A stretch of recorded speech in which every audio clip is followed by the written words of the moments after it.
This is the Energy Education Podcast for December 16th, 2012. I'm Kevin Hurley. This podcast is a project of Fairwinds Energy Education. Fairwinds is a nonprofit organization dedicated to educating policymakers, the public, and the next generation on matters of nuclear power and safety.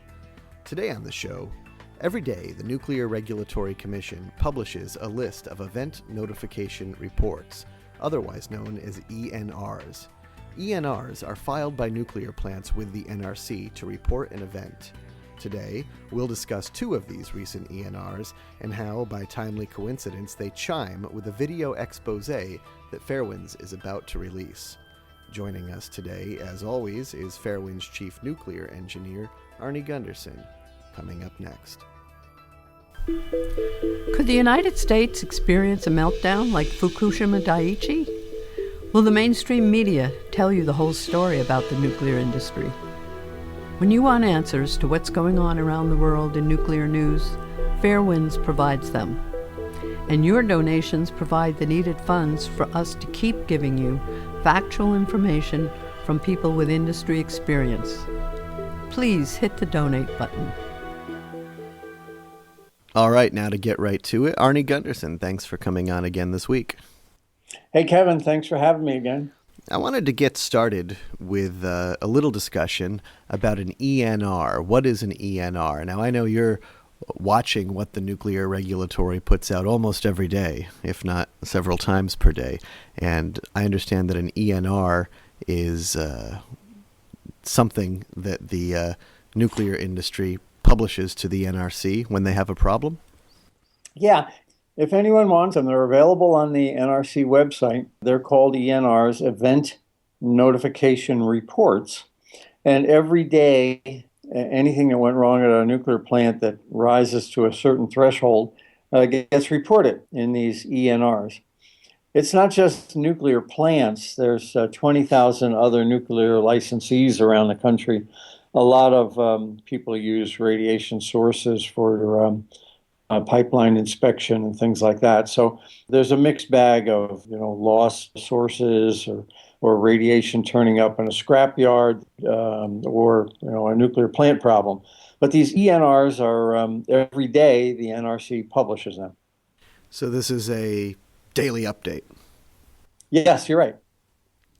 Not necessarily something interesting. Is it, 90% mundane? Or Oh, it's probably 95% mundane. I read them every day, and usually on my first cup of coffee. And every once in a while, one wakes me up, and I don't need the caffeine anymore. So this week, the reason we're talking about these ENRs is because you did find something interesting. Yeah, this is a fascinating week. There's actually two ENRs this week. And, they're interesting in their own right. But on top of that, we shot a Fairwinds video, and it takes us about 2 weeks to get a video up. So at the beginning of December, we shot this Fairwinds video, and we talked about two blockbuster issues. And the issues are that containments leak and that the loss of the ultimate heat sink is an unaddressed problem.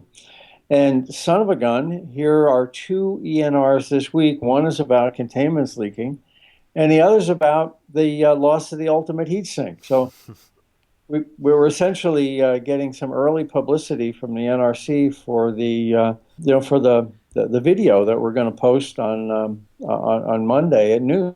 And of course, when we shot this video, this was before any of this surfaced. Right. I think our frequent viewers will know that we've done, these have been two of our major concerns, but we wanted to end the year with this blockbuster investigation of those two issues, which we did. And son of a gun, before we could even put the video up, the NRC comes along and basically confirms everything we had to say. So let's start with this containment leakage ENR. Tell me about it. What's happening? Yeah. There's a boiling water reactor almost identical to Fukushima in upstate New York, and it's called 9 Mile Point. It's up on the lake at the northern end of New York State, and it's interesting. I mean, that's where I met Maggie in our 30 some odd years ago. Was up in that very area. So anyway, this plant, 9 Mile Point, has a leak in the containment. And they published their ENR, and they've had to shut down because the containment is leaking. So, Arnie, the Nuclear Regulatory Commission has, for a long time now, maintained that containments don't leak. And this is a topic that you discuss in the video coming out this Monday. But here, again, we see that containments may in fact leak. Can you talk about this? Yeah, this one up at 9 Mile, the plant is shut down, and they haven't found the cause of the leak yet. But let's talk at a couple of others that have been in ENRs over the last couple of years. There's another plant right next to 9 Mile called Fitzpatrick, and it's a boiling water reactor just like the Fukushima Daiichi reactors as well. And an employee was walking by the containment and saw a 4-inch crack in the side of the containment, and it was bleeding rust. It was so well worn that rust was oozing out and running down the side of the containment. And it's interesting, the NRC's response, first off, they didn't shut down immediately. They waited a day or two to think about it. And the NRC never really penalized them for waiting a day or two when they didn't have a containment. But the NRC allowed them to repair it, which is a good thing, and then test to see if it leaked. The NRC never asked them to test before the repair was made.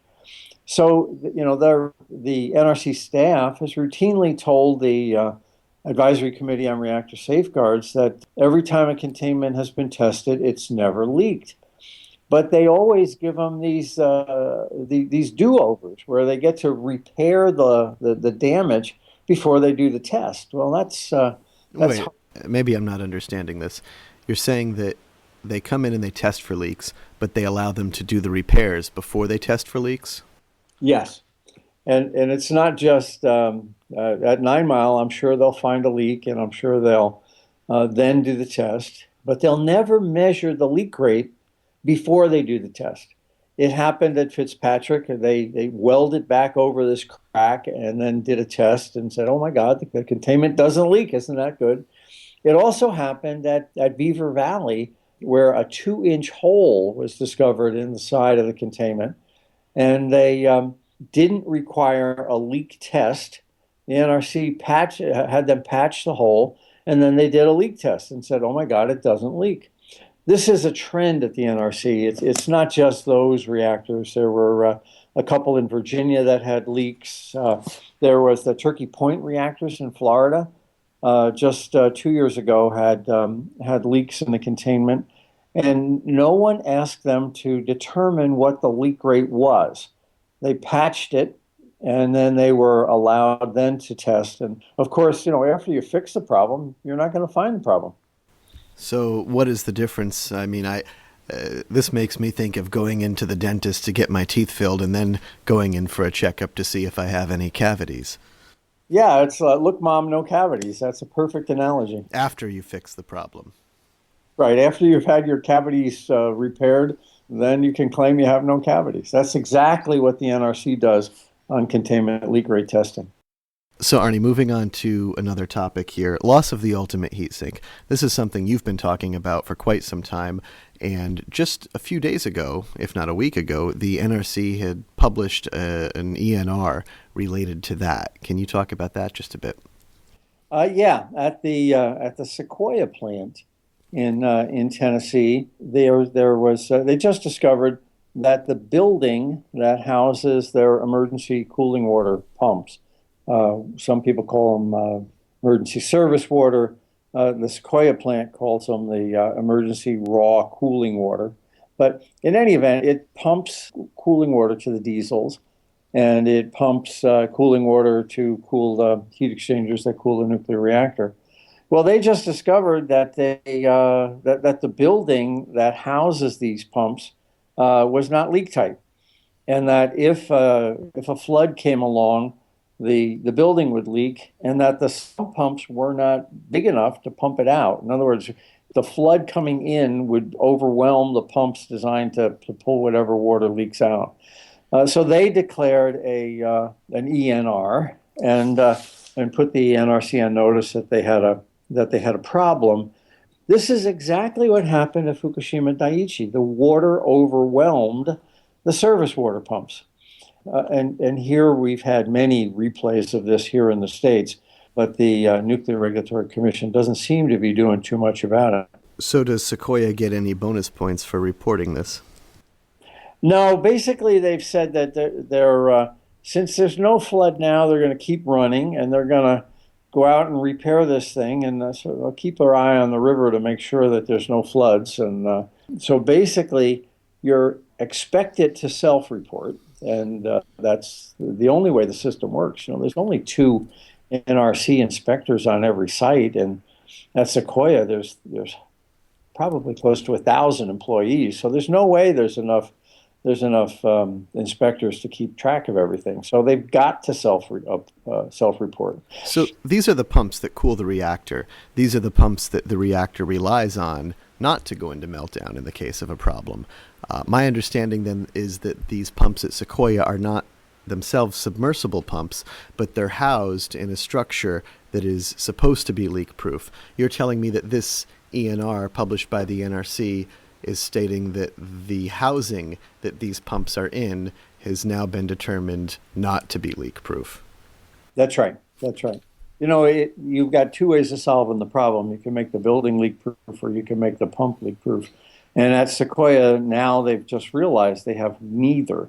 Now, we don't know how long this problem has existed. Is it something that developed in the last year, or have they been running for 30 years with this problem? We just don't know. And the other piece of it is that this is a design basis flood to the old standards.